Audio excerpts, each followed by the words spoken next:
stream transcends through the delta, or would it be possible? It just seems like it would get to a point where you couldn't overwhelm the system in the delta with a pulse. But yeah, once you get down to tidal influence, the net flow effects are really diminished, because you're going to get tide. Once you get down by Georgiana Slough and so forth, even when it flows around 14,000 CFS, the tides reverse the direction of flow at that particular location. So just the sheer magnitude flow is going to be minimal by the time you get into the western delta, where you're talking well over 100,000 cubic feet per second. But you feel the offset would be the decrease in, or a significant decrease in loss between Keswick and in this area of influence, if you will, that the predation would be greatly reduced? Is that where the benefits derived? Or? That's the intent, is the fish from Keswick Dam is at river mile 302, and the terminus down in the delta, the western delta, is at river mile 0. So they have 300 miles of a gauntlet to encounter.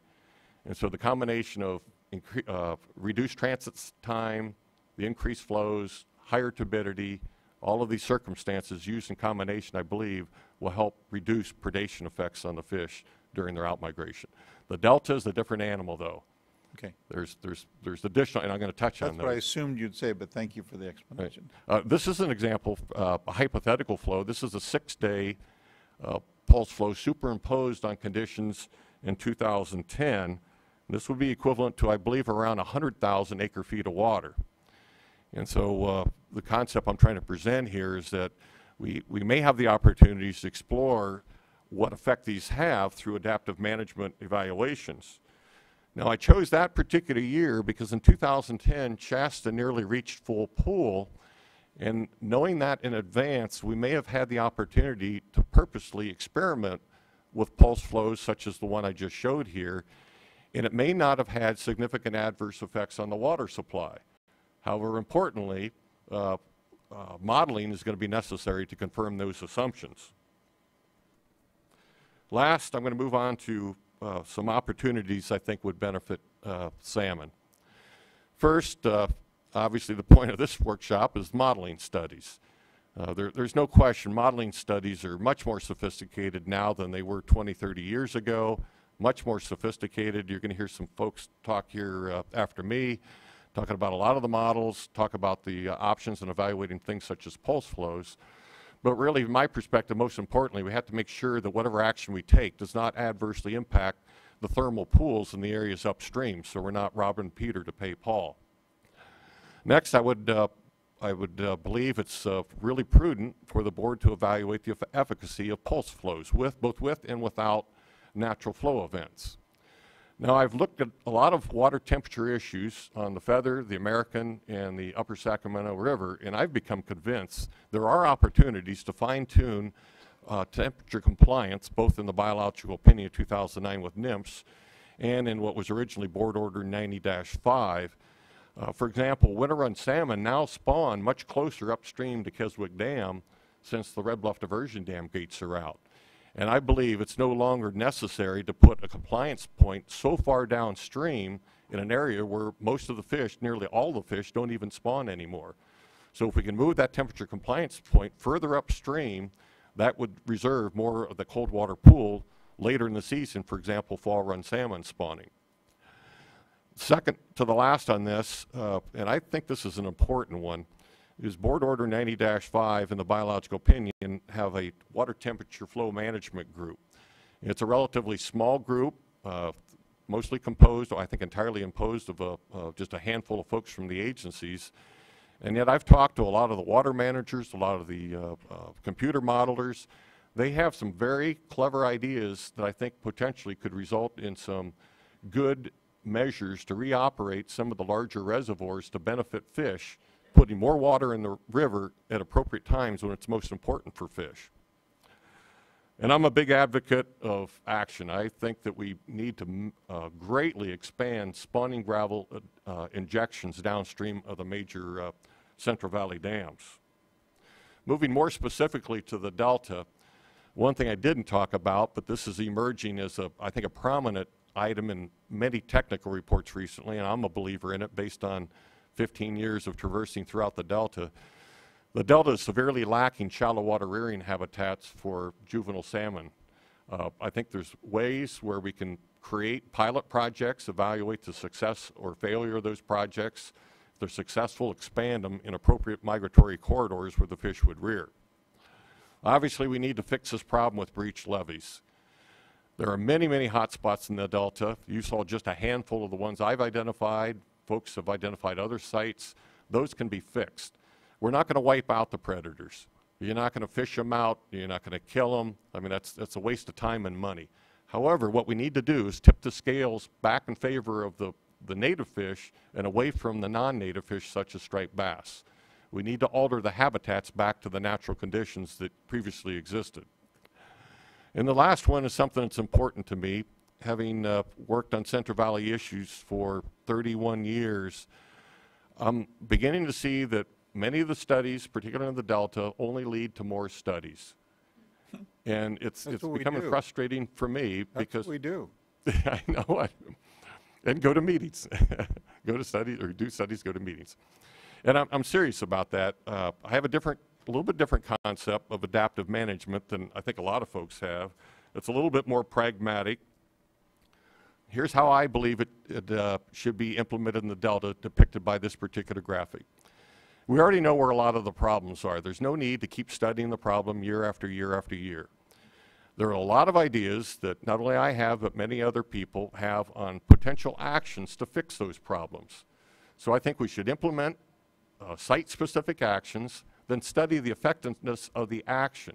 If it worked, we fix the problem. If it didn't work, modify that action, study the modified action, and then we fix the problem. So these are just a handful of examples where we might use that adaptive management approach. I'm not going to go through all of these in the interest of time, but I mentioned the thing about the pulse flows. That's going to be very easy to evaluate, in my opinion. Fixing breached levees, again, very easy to evaluate. The list goes on and on and on. Again, the idea here is to take an action, to fix a problem, evaluate the effectiveness of that action, modify the actions as necessary until we fix the problem. And that concludes my presentation. I'd be happy to answer any questions you might have. I had one question on the pulse flow idea, which certainly I found interesting, but where you have complete control of the timing of releases, say from Coleman Hatchery, that could be coordinated and ordered up, if you will, on an advantageous schedule with anticipated, river flows and pulses and all that, would there be any problem or a phenomena created where those pulse flows advantaged hatchery fish over naturally spawned fish, or would you anticipate that both would benefit from the phenomena equally? Actually, I think getting rid of the hatchery fish under those conditions would enhance the survival of the wild fish. The whole concept with hatcheries is that you raise the fish till they're ready to migrate to the ocean. And once you put them in the river, you want them to go lickety-split to the Golden Gate. You don't want them lingering around in the river. When they linger in the river, they're going to compete with the wild fish, and that's a bad thing. And then also there's some indication that they can serve as a sheer magnitude of the fish moving can help reduce predation overall on the wild fish. So if you have a big slug of hatchery fish, stimulate both migrating out, reduce predation, and get the fish out of the system as quickly as you can. So there is a benefit. I've already met with Coleman Hatchery personnel on that concept as part of another project working with the Golden Gate salmon, and they say they're very willing to work with the Bureau and time their releases of their production, even if the fish aren't quite up to the magic size. They use 90 fish per pound as the perfect number. But if they know that there's going to be flood control releases a week prior to that, they're willing to dump their entire production to take advantage of that big surge of water heading downriver. I'm going to make a political statement here, but from my personal standpoint, and I'm only speaking for myself, it's encouraging to me that the Golden Gate salmon fishermen have hired the same expert that the Northern California Water Association folks have, because everybody might not agree completely on things, but when people that are normally at odds and suing each other are hiring the same expert, it tells me that people are trying to figure out a solution to a problem rather than to mark off their territory. And so I'm glad that you have the personality and the expertise to satisfy those groups. Like I said, I'm not talking for my colleagues. I'm not talking for anybody else. I'm making a statement like I would if I saw you on the street corner. So thank you for doing that. Well, thank you very much. I really attribute that to the caliber of the folks in those organizations. They're very progressive, forward-thinking individuals. Any questions, Mr. Vogel? All right, thanks very much. Thank you, sir. The Sacramento Valley Water Suppliers. Yeah.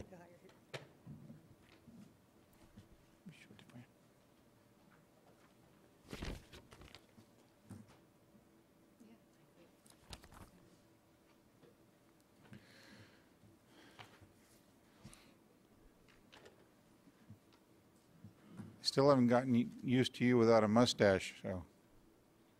Because I look so young. Yeah, that's what I was thinking.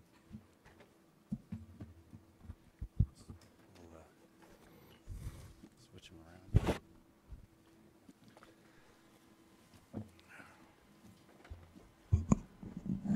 We left out Walter's middle name. We knew you would ask about I it. requested it. Good morning, Mr. Chairman, members of the board. I'm Kevin O'Brien, here today on behalf of the Northern California Water Association and the Sacramento Valley Water Users. We have two presenters this morning. First, Mark Petrie, who's with Ducks Unlimited. Mark is the Director of Conservation Planning for the Ducks Unlimited Western Regional Office. And he's going to spend about 20 minutes this morning discussing potential effects of changes in the water quality control plan on waterfowl, particularly in the Sacramento Valley. As the board is aware, in other contexts, this board has determined that birds are an important public trust resource, most notably in the Mono Lake decision, and that that's a resource that's deserving of consideration and protection. And so Mr. Petrie is going to describe some of the important aspects of that resource in the Central Valley and in particular in the Sacramento Valley. And secondly, Walter Beret of MBK Engineers. Walter's going to discuss two primary points this morning. First, he's going to describe changes in the operations of the system that have occurred since the 2006 Water Quality Control Plan was adopted. And the reason we're going to spend a fair amount of time on that is we think it's very important that the board understand the current baseline from which impacts associated with changes in the Water Quality Control Plan would be measured. And so he's going to spend a good amount of time going through that. And then second, Walter's going to discuss the actual analytical tools that are available to the state board and its staff as we move forward to consider different changes in the water quality control plan.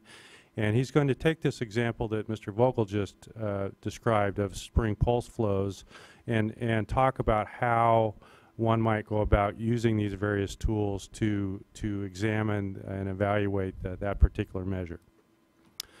So with that, I'll turn it over to Mr. Petrie. Thank you. I'd like to begin by thanking the board for allowing me to speak to you today.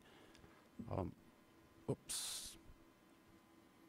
Not sure. How do you advance that, Walter? We're going to let you speak. We're just not going to give you access to our screen. What did you hit? Right there. I'd like to begin by referencing the Central Valley joint venture. The joint venture is it's a collection of public and private entities that's largely assumed a responsibility for bird conservation in the Central Valley. Still not getting this to, oh, right there. Okay, and this is a list of its current bird members. What the joint venture has done really over the last few years is establish a scientific framework for developing conservation objectives for key bird groups in the Central Valley. And that same framework really can be used, I think, to evaluate the potential consequences of reduced water supplies for wetland-dependent birds in the Central Valley. And I'd like to speak to a little bit to that today, as well as maybe offering some preliminary results as they relate to reduced water supplies for wetland-dependent birds. The Central Valley has lost about 95% of its historic wetland base, and those historic wetlands are depicted in red on the left side of that screen. Today we have about 5% of those historic wetlands left. Really the good news, however, is that over the last 2 decades, we've increased the amount of wetland acreage in the Central Valley probably by about 50%. In 1990 we assumed we had about 140,000 acres of wetlands. By about 2006 we have about 205,000 acres, and that figure is actually higher today. It's somewhere around 225,000 acres. So we're really looking at about a 50% gain in the amount of wetland in the Central Valley over the last 2 decades. And I think that's really good news, but maintaining that momentum going forward is going to require reliable wetland water supplies, both for those wetlands that are on the ground now and those wetlands that we hope to restore in the future.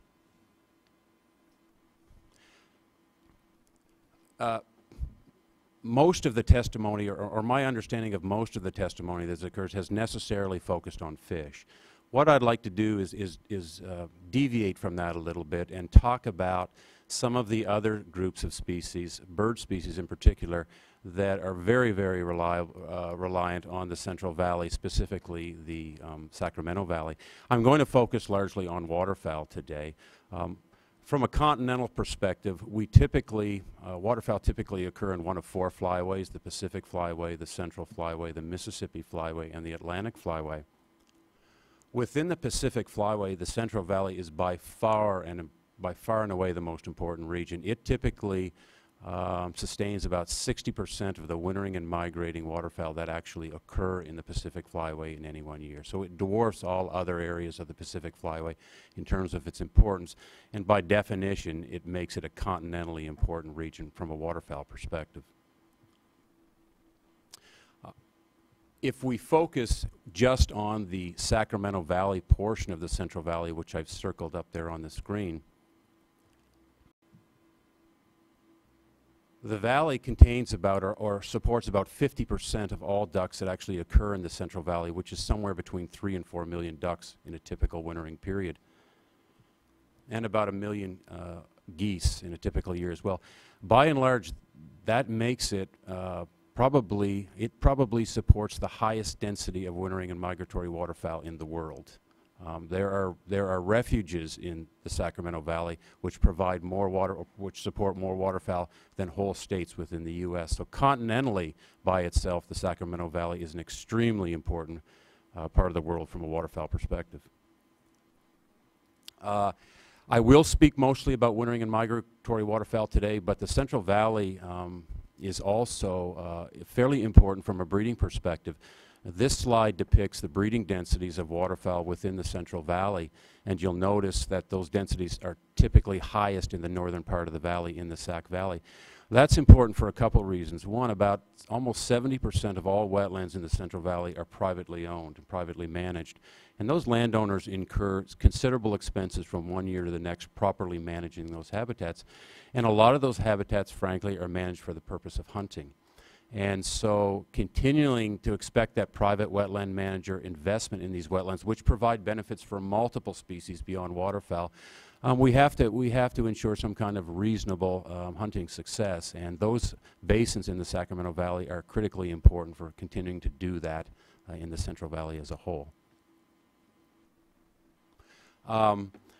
The Sacramento Valley has also been recognized from an international standpoint as being very important to shorebirds, and so although I am focusing on waterfowl, which isn't surprising, the wetlands provided by the Sacramento Valley and the Central Valley are critically important to a bunch of wetland-dependent bird species.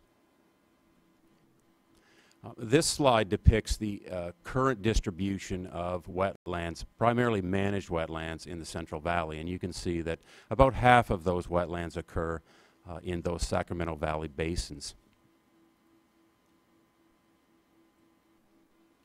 You can see too that this slide depicts current rice production, the distribution of current rice production in the Central Valley, and not surprisingly most of that rice production occurs in the Sac Valley. But it's really this combination of managed wetlands and rice lands, many of which are winter flooded, that provides this unique kind of complex or matrix of habitats in the Sacramento Valley, and which ultimately makes it so important. So, you know, within the Central Valley, within Ducks Unlimited, a lot of our planning, or a lot of our science focus is on wintering waterfowl, because that's typically the time of the year when we see most of the birds in the Central Valley. And what we typically, when the birds are here, their primary biological requirement is food. And so what we typically focus on is providing enough foraging habitat and determining exactly how much foraging habitat is necessary to provide. And the joint venture has actually used a fairly straightforward model to do that. I've simplified that model in this diagram. It is more complex than this, but I think this will serve the purpose. And really that model has two principal outputs: waterfowl population energy demand and waterfowl population energy supply. From a demand standpoint, we need population energy demand is a function of the population objectives that we establish for waterfowl. Those aren't established in an arbitrary manner. Those are actually stepped down from the North American Waterfowl Management Plan, which is a continental plan.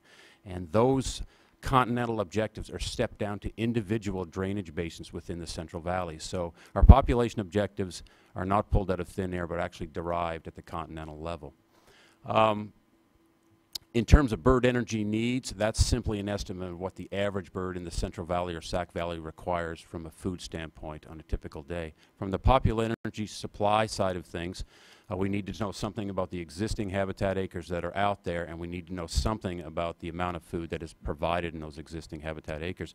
If we can essentially fill in those four boxes, we can determine if we're looking at a habitat deficit, if we're looking at enough habitat, or in some cases we might even discover we have a surplus of habitats. We've actually taken the outputs associated with that model, if you will, and kind of collapsed them into this easy to understand graph, so you see waterfowl food energy supplies depicted in red, waterfowl food energy demand depicted in yellow, and we do that over multiple time periods. This is a hypothetical result, but the x-axis, September to March, that actually corresponds to the period of time when wintering and migrating waterfowl actually occur in the Central Valley. I want to draw your attention really to this end of the graph. If you look at this hypothetical example, for the most part, food energy supplies are staying above food energy demand, which would suggest that we have adequate habitat. It's only at this late February, early March period where we seem to enter into some kind of habitat or food energy deficit. And by and large, a first glance at this would suggest that the consequences for waterfowl aren't actually all that big. We've essentially been able to supply them through most of that wintering period. The problem here is this is actually the most critical period of that overwintering period. This is typically when birds leave the Central Valley, depart for spring migration. They're typically migrating several hundred to several thousand miles, and they need to arrive on the breeding grounds essentially in good shape, carrying a lot of fat. And if in fact food supplies are inadequate at the end of winter, it's much more difficult for birds to actually do that and be successful. And Mark, I will don't the food supplies change towards the end of this graph as well, from native grains and grasses to more invertebrates and that type of? They typically do, although in truth most of that change actually occurs. Invertebrates become more important in the diet of ducks as you get towards the end of that wintering period, because typically you have more of them. In the Central Valley, some of those wetlands, winter flooded rice lands, are starting to heat up. You're getting more bug production, etc. But really that key diet shift, actually most of that diet shift takes place north of the Central Valley. From a habitat standpoint, filling in that habitat box, there are really two principal habitats that are important to wintering waterfowl, and that is managed wetlands and winter flooded harvested rice lands. Those are they account for the overwhelming majority of waterfowl habitat in the Central Valley. This is actually, this is an actual result for the Central Valley as a whole. I will drill down to the Sacramento Valley here shortly, but it shows model results for Central Valley ducks under current conditions, based on our understanding of what's currently out there on the landscape. And you can see that in all time periods, energy supply is staying above energy demand. I'm going to point out a couple things here, though. You look at this beginning of the graph, and it's very, very steep and suggesting a huge food surplus. And what's going on here is this August to October period is typically when we are flooding habitats up in the Central Valley. we're beginning to bring managed wetlands online, provide them with water. A little later, we begin to flood flooded winter rice, et cetera. So what you're seeing is we're adding a lot of food to the landscape, and we really haven't. Really, bird numbers are still relatively low in the valley at this point. Once you get to about November, mid-November, where most of what's going to be flooded up is flooded up, and bird numbers are increasing in the Central Valley, you begin to see the effects basically of food being consumed and to a lesser degree being decomposed. And so from here on out, you're seeing a steep decline in those food resources over time. And I just wanted to point that out, why there is such a difference between energy demand and energy supply, especially in these earlier periods. And again, focus on this critical period. In this case, food supplies seem to be adequate in terms of getting birds through that critical period at the end of winter and into early spring. Okay, that wasn't always the case. We've actually been able to go back and do some retrospective analysis for Central Valley ducks in the 1970s, and it did appear that during that time there was a food deficit. And supporting those model results are, we actually had hunter-collected birds in the 1970s, and we have those birds today too. And birds in the 1970s both survived at lower rates than they do today, and were considerably lighter, which is consistent with what we are seeing here with this retrospective analysis. So there was apparently, based on on that work, an actual population effect in terms of not providing sufficient food resources during that critical period of time. A little more background here before we move into the Sac Valley specifically, but this is the same, this is a result where we only make public lands available to waterfowl, managed wetlands on public lands. And you can see that while public lands are very important to waterfowl in the Central Valley, by in themselves they can't get it done. In fact, the system would crash if all we had were public wetlands out there for waterfowl. I make that point because while focusing on things like level 4 water supplies for refuges is very important, it's not the whole story here. We simply can't meet waterfowl needs unless we also meet the water needs for privately managed wetlands and the water required to winter flood rice. And that's really the point behind this slide. Now moving on to the Sac Valley, we've used this framework, if you will, to establish what we think are fairly hard scientifically based conservation objectives for waterfowl and other wetland dependent birds. And you can see for the valley, we still believe we need to restore an additional 46,000 acres. We have objectives for annual wetland enhancement, ag enhancement, and we've really rolled this all up into a total water need. We believe that if in fact we are going to provide the amount of winter flooded rice and managed wetlands that birds ultimately need in the Sac Valley, that will require a little over about 1 million acre-feet of water per year. And this is also tied to the earlier CVPIA report, which documented what proper water needs were for wetlands. Okay, so kind of moving on to Butte Basin. Butte Basin is one of the drainage basins within the Sac Valley, and I'm going to focus on it as opposed to doing an analysis for the whole Sac Valley. Butte Basin is representative, I think, of what's going on in the remainder, or what would go on in the remainder of the Sac Valley, and it also tends to winter more birds than the other drainage basins. So it's very important, but I also think it's very representative. And you can see again that, and you saw this result for the Central Valley, if we were to rely only on public lands in Butte Basin, food energy supplies by those public lands are simply not adequate to meet the demand of the birds. This speaks to the importance of agricultural habitats in the Butte Basin. And principally winter flooded rice. If in fact we were to only include managed private wetlands and managed public wetlands in the model, this is what that supply-demand relationship would look like. And you can see that again, supply is insufficient to meet demand during the course of that wintering spring migration period. And again, that speaks to the importance of winter flooded rice in the Butte Basin and elsewhere in the Sacramento Valley. Okay, well this is Butte Basin current conditions as we know it today. Again, a very similar relationship between some supply and demand as we see for the Central Valley as a whole. It was at this point that we began to use this framework to begin to ask the question, what if in fact wetland water supplies, agricultural water supplies used for winter flooding became reduced because of increased delta flows? And it's essentially what I'm going to take you through here is a few what-if scenarios. So this is if we were to experience a 25% reduction in the amount of wetland and winter flooding of rice that currently occurs in the Butte Basin because of insufficient water supplies. And you can see that very quickly we get that supply line below demand into that critical period that I discussed earlier. So that is with basically a 25% habitat reduction in both wetlands and winter flooded rice. Now, this looks at a 25% habitat reduction in winter flooded rice and a 25% reduction in summer irrigation. What we have discovered is that managed wetlands that we irrigate midsummer, typically in June, food production from those managed wetlands is significantly higher than wetlands where we do not irrigate, following some of the same principles and reasons why we summer irrigate crops.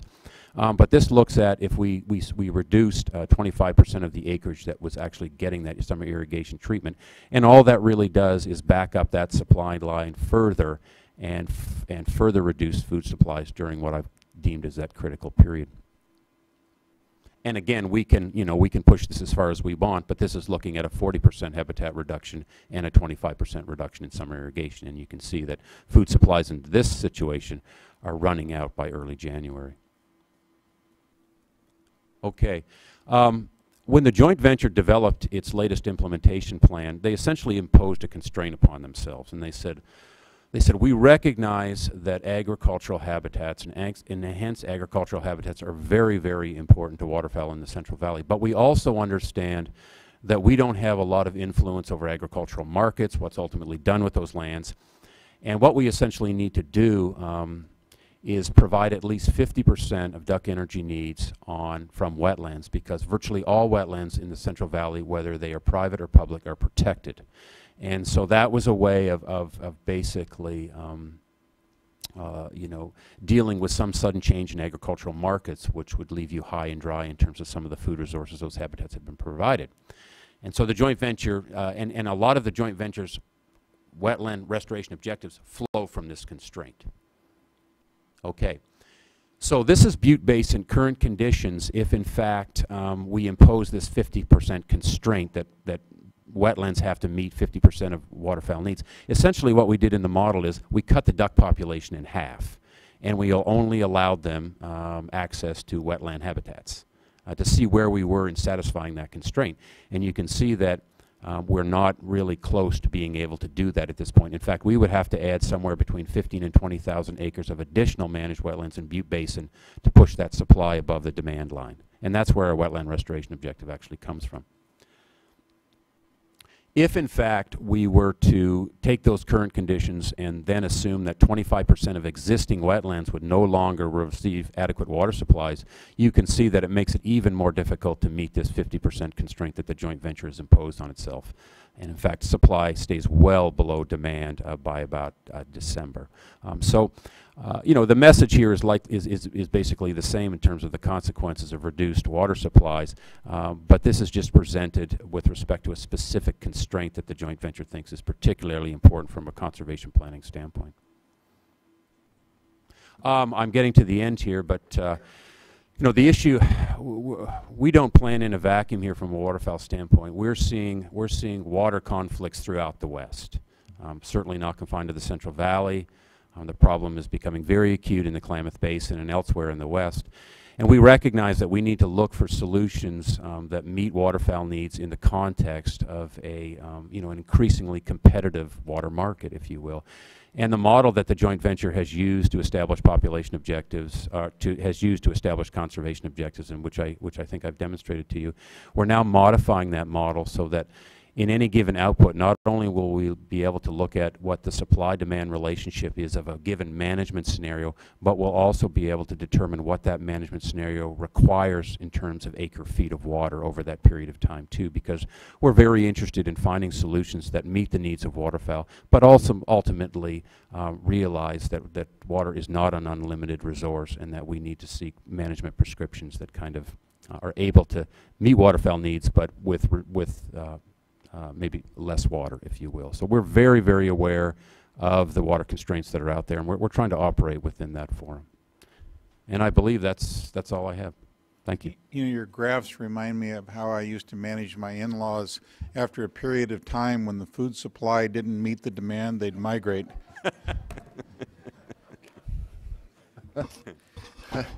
So I have a Very question. I have a question there.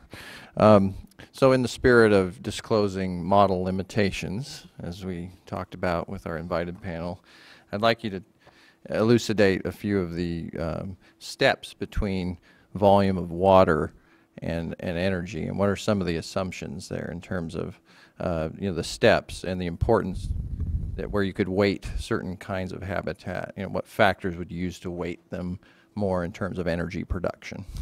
Well, certain habitats require more water. For example, a properly managed wetland versus a winter-flooded rice field. They have differences both in seasonal and annual water needs, and that would be reflected in total water output. In addition to, though, our ability or our attempt to try and associate acre-feet needs with specific management prescriptions within the model, and again, this is something we're just developing now, I think ultimately is as important to the timing of when that water is needed is ultimately the amount of water as well. And we're certainly seeing that in places like the Klamath Basin, where there are very big seasonal differences in terms of when water constraints actually emerge. And so in that case, we're looking for water prescriptions, we're looking for management prescriptions that still get it done on behalf of the ducks, but actually maybe use less water during that period of time when water conflicts traditionally have been the greatest. I appreciate it. Always interested in the ducks using water more efficiently.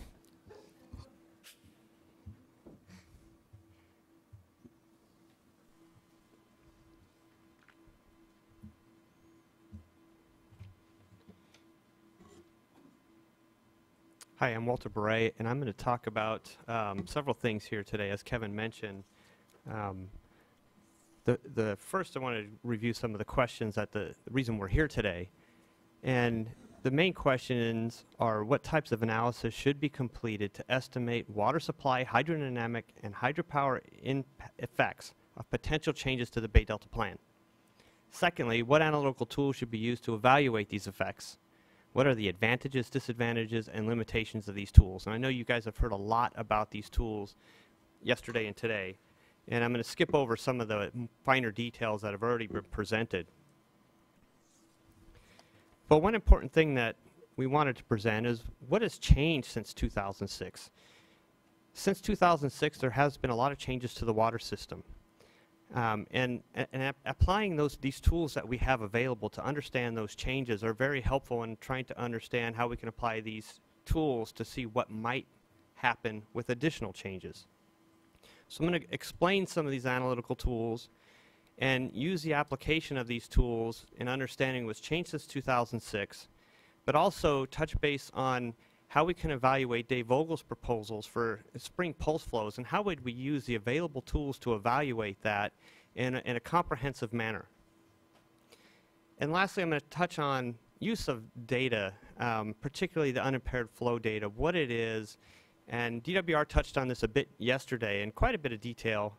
I'm going to just use one example of unimpaired flow just to dive into how that data is calculated and touch base on how we think it could be used in an important way, an efficient way, and not be misused perhaps.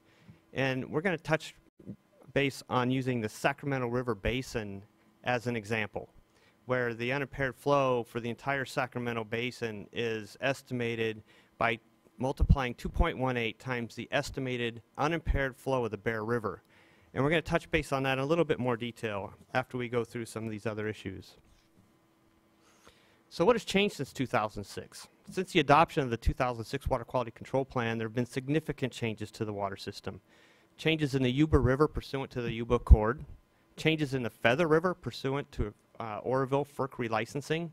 But one of the most significant changes has been implementation of the BIOPS, the salmon and smelt biological opinions. On average, the BIOPS have resulted in approximately 1 million acre-feet of additional delta outflow over which was required in the 2006 Water Quality Control Plan.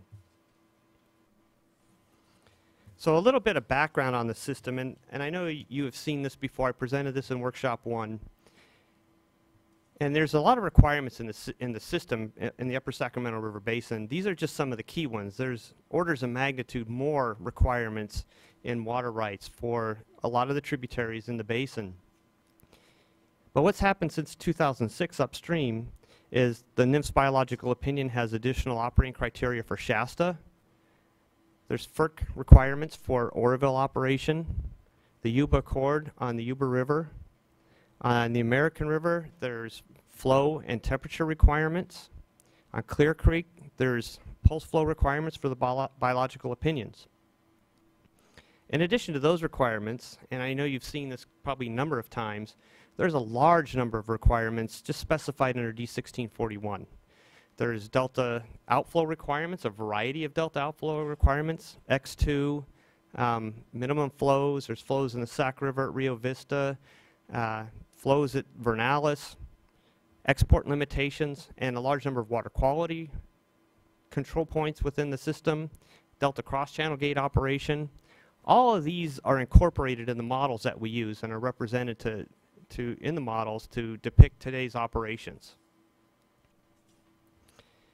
Things that have changed in the biological opinions, as I mentioned, some of the upstream, Shasta, Clear Creek, and the American River. The things that we're focusing on in this analysis are specifically in the delta. The items in red here is what we analyzed. And you saw yesterday DWR analyze the effects of fall X2. That is also incorporated in our analysis. But in addition to that, the effects of Old and Middle River flow requirement, the San Joaquin River IE restrictions, and delta cross-channel gate closures. So a standard way that the water operations models have been applied in the system, you run a model without the biological opinions, and you run a model with the biological opinions, and you compare those two models to try to figure out what has happened. To do this, we use the latest public release of CalSim. That's a 2009 State Water Project Delivery Reliability Report study. Yesterday, during the expert panel, a number of issues came up I want to touch on. One is, you know, when you run models, who checks it? How do you know you're right? What's the QA/QC process? And the models are so complex at this point in time that there's not one person that can run them and be comfortable that they did it correctly. In our office, we have 3 people, and we all 3 review each model run that we do and double check it. And it's a good thing we do because we find errors almost every time. When you try to characterize the results, you typically find problems. So that's an important aspect, and the State Board needs to be aware of that. You can't just have one expert running these tools. It's very complex. The next is validation of the model, and Susan Paulson brought this up. Meant to ask somebody yesterday, I'll pick on you, or not pick on you, but maybe you can answer my question. We were asked several times yesterday to make sure that we had independent analysis of the models.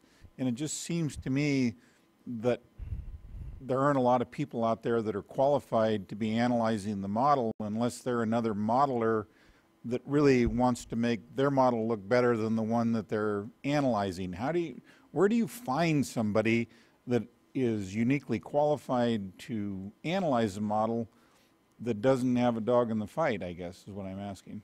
That's a great question. And we've come across this many times with peer reviews. And with peer reviews, you've got folks who don't really understand the system or the models. They understand applications of models in a general sense. So the people who are doing the modeling typically understand more than the reviewers.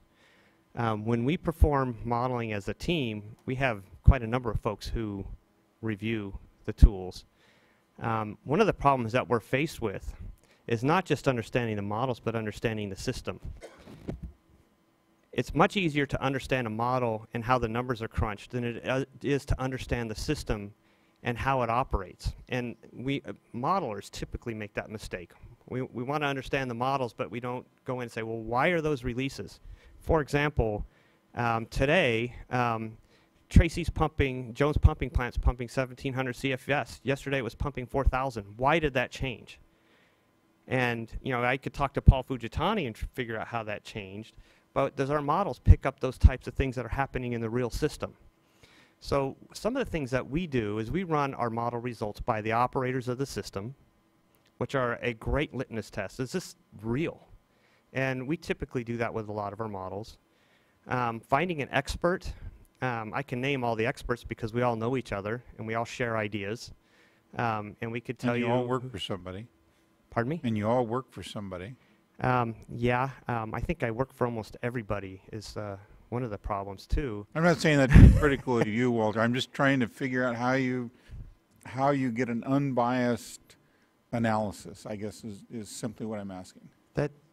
That's a great question, and it's tough to answer because we all have our biases. Even if I work for so many folks, and I've done work for the Water Board, I've done work for DWR, Reclamation, many purveyors throughout the basin, San Joaquin, and I'd hate to admit it, but I've actually done work for O'Laughlin.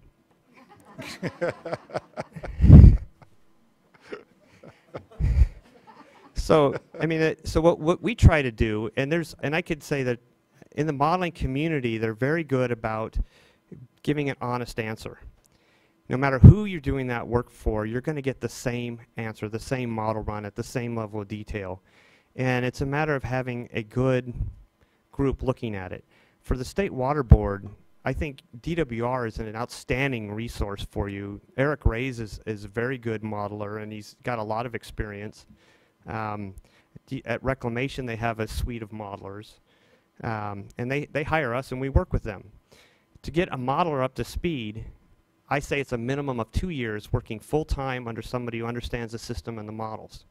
So you can get an unbiased person if you invest the time and money. And that's a dilemma. So how do you move forward as a state board trying to evaluate the plan when you can't afford that time commitment? You need to have something that can hit the ground running now. So I don't have an answer for you other than try to find a way to use the expertise that we have available.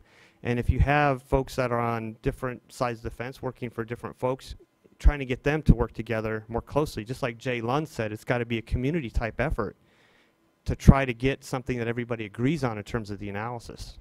I appreciate you taking time out from your presentation to answer my question. It's a good question. It makes It's a me tough even one. more concerned than I was before I asked it, but I appreciate your analysis. Good. You make the decision then. You know, another issue that comes up with the models are how good are they? How good is calcium in replicating the system and mimicking the operation of the system? We talked about analyzing it by taking one model run and comparing it to another and coming up with the differences and saying that that's the effect of the system. But if the model doesn't do a good job in replicating the system to begin with, then you're comparing two model runs that don't represent the system. So how do we get by that? And my answer to that is we've spent an awful lot of time comparing the existing conditions calcium models to recent historical data. And I know Mark Gowdy and your staff did this for the San Joaquin River Basin, comparing calcium to recent historic flows at Vernalis and say, hey, it does a good job replicating the system. I worked on the development of that model, and we use that as one of the metrics for determining the model was adequate. We've done this for most of the diversions throughout the Sacramento River Basin. We've looked at the operation of the reservoirs and key flows and compared that to historical. The problem when you do that is that in real-time operations, the rules change. Caught too many smelt, got to shut the pumps off. The models don't catch that real-time dynamic, so you've got to take that into consideration when you compare the models to recent historical operations. It's important to do, but it's a metric, not a solid determination of whether the models are right or wrong. There's still judgment.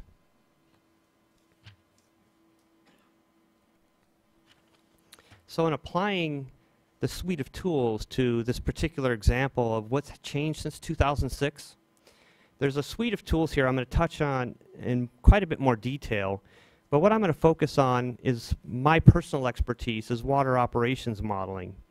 And for the example I'm presenting to you and what's changed since 2006, we've run calcium, like as I mentioned, with and without the biological opinions. I'm comparing those to determine what the effects are.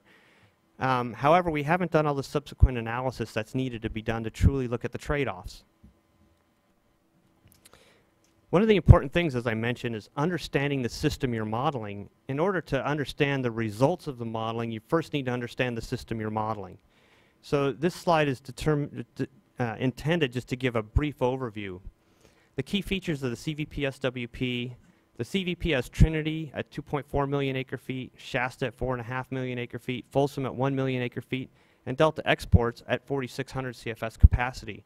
while the state has one main reservoir upstream, and that's Oroville, and the export capacity at Banks is 10,300 CFS. And I know you folks know all this, but it's important to note that the CVP has a lot more upstream storage, 8 million acre feet compared to the state at 3.5 million acre feet. And that the export capacity of the CVP is less than this SWP. The SWP was designed more to take surplus out of the system than the CVP, and the CVP was actually sized before San Luis was built. So it wasn't designed to take surplus out of the system.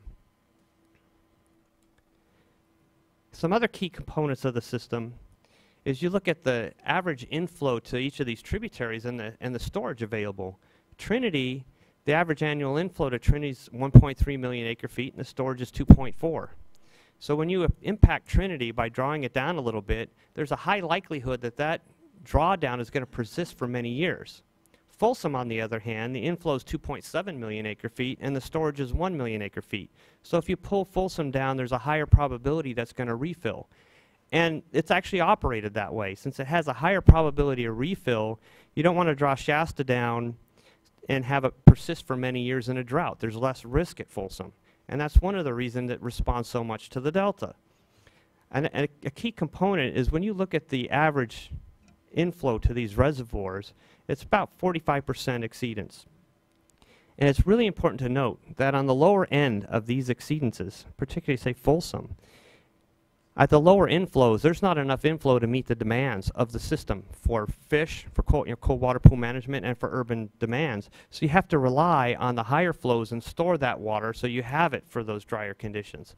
And that's one of the things that are very important about the system that we live in, is that these are multi-year reservoirs, and the carryover is an important component of dry year reliability. And similar issues with Oroville as well. Although with the state system, they have the ability to convey water at a higher rate during the summertime than the Central Valley Project does because of the export capacity. And I just wanted to point out that these characteristics are important. When you set a requirement in the delta, it affects the tributaries, each tributary differently because of the characteristics of the tributaries. So when I look at the effects of the biological opinions by comparing these model studies, on an average annual basis, it's roughly 1 million acre feet of additional outflow.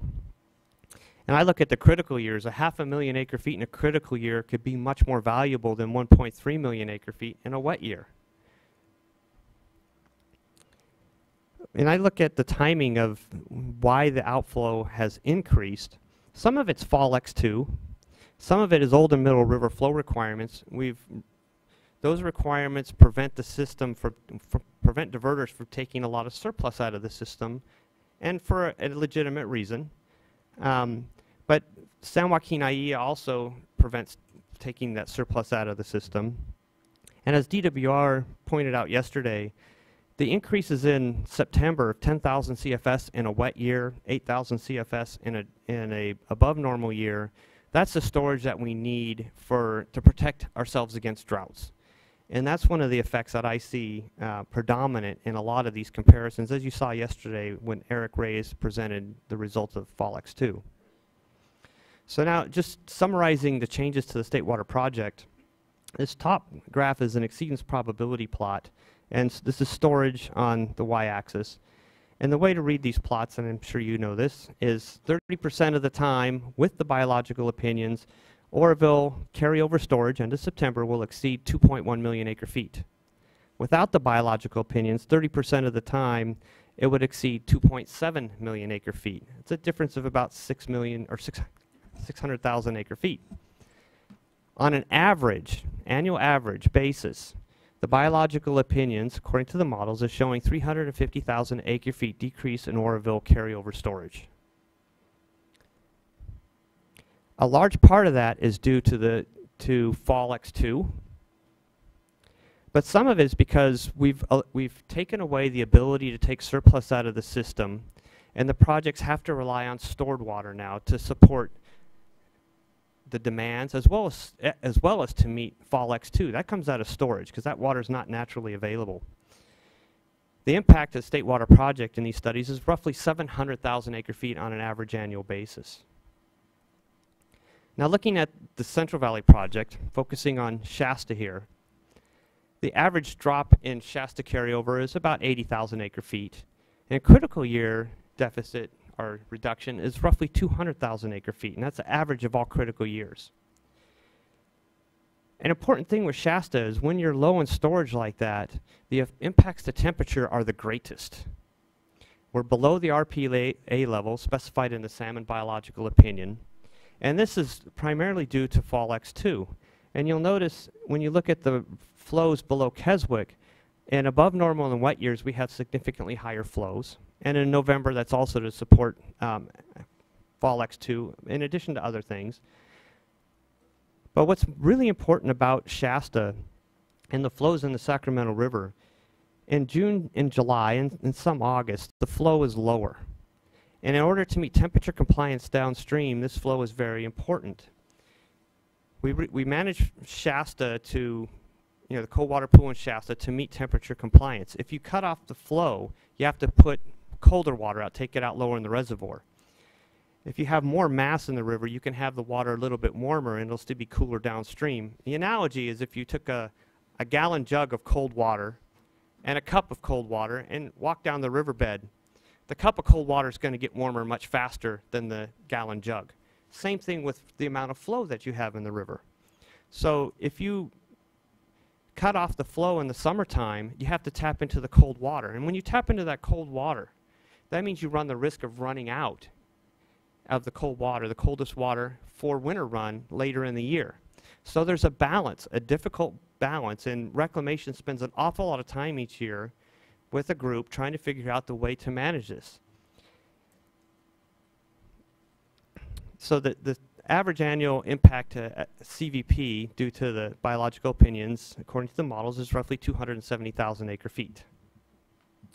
I also want to point out that the flow reduction below Keswick is due to Shasta refilling. A really important thing to note here is that when I look at the changes below Keswick, it's the opposite of a natural flow pattern, which folks have been saying that's what we need to strive for. Now looking at Folsom, and keep in mind Folsom has a different characteristic and a different type of demand. It meets a lot more urban demand relatively than Shasta does, although Shasta has a very important component of urban demands.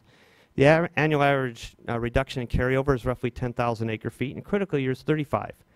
What's important in these lower or drier conditions is that urban entities, their intakes could be dewatered at these levels, and they could have problems meeting those urban demands. When I look at using the models in an absolute sense, we're already hitting dead pool in Folsom in a few years.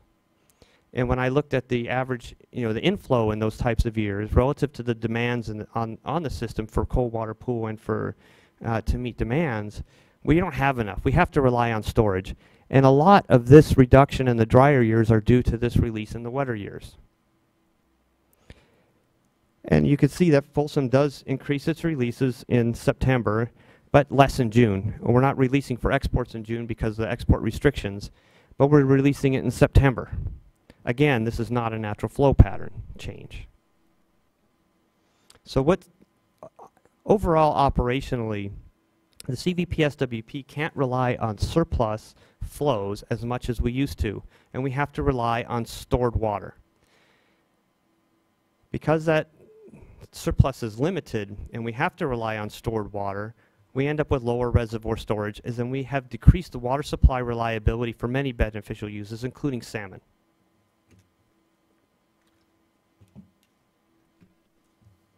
Another interesting aspect of the biological opinions and export restrictions is the effect on the ability to transfer water. Many urban entities and ag entities south of the Delta rely on water transfers in their drought water management plans. It's been traditionally the least cost alternative to meeting demands in those really critical years. So what's happened with old and middle river flow restrictions is we can't move that transfer water before July 1st, which means that crop idling transfers, which are on a particular pattern, an ET pattern, you lose approximately 40% of the water made available through crop idling transfers before July 1st. And then you have carriage water on top of that. So it's become less viable option for managing the state through critical periods. In addition to the inability or difficulty with crop idling transfers is the diminished capability in other types of years. In critical years, there's still quite a bit of capacity to move water through the system. In dry years, however, it's been diminished. In below normal years, it's almost non-existent because the projects still have some water to move, but those entities don't have enough. And what's interesting also is that before the biological opinions, they got a higher delivery south of the Delta. Now their drought conditions are more prevalent, more often. So a lot of times below normal years for some entities are equivalent to deliveries in dry years before the biological opinions. So they need transfer water more. So why is all this important? It's important to know what our new baseline is when you go to look at what changes may occur. We have 1 million acre-feet more delta outflow than we did in 2006. So we have to consider that in looking at what we might want to change in the system. And we've applied analytical tools, the CalSim model, to show how you can determine what the changes are from the biological opinions, but you can use the same types of tools to see what the effects of proposed changes may be to the system. Let me let me stop you right there, just in case you have thought about this, but it's not in your presentation, that you'll cover it.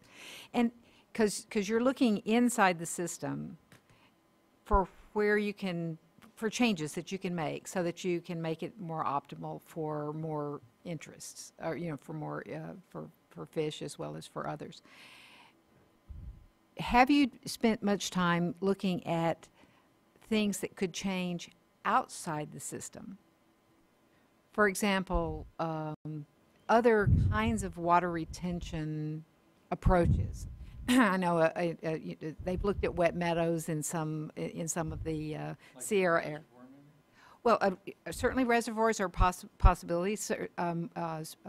Better or sort of more aggressive groundwater storage activities, and others, as well as other a broader portfolio of water supply options to those who normally get reservoir water, so that they aren't as dependent, or at least have more flexibility in terms of timing. So I'm just looking, you know, have you looked outside the system? Oh, yes. As well as inside the system? I've spent a lot of my career looking at conjunctive management programs in the Sac Valley, San Joaquin Valley.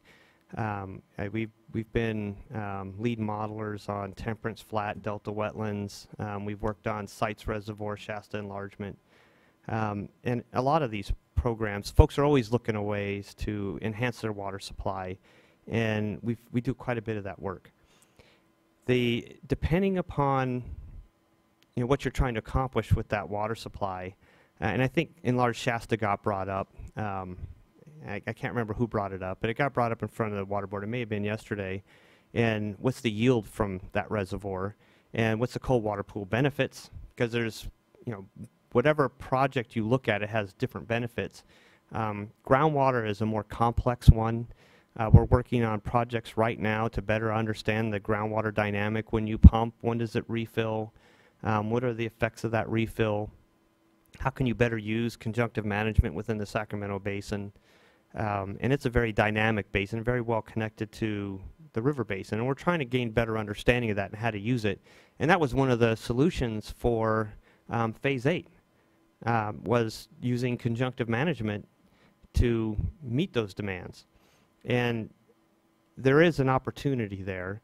We're working at better understanding it. The tools are close to being developed. We're applying them, but they need some refinement, and that should be done within a year. I know you've heard that a lot. But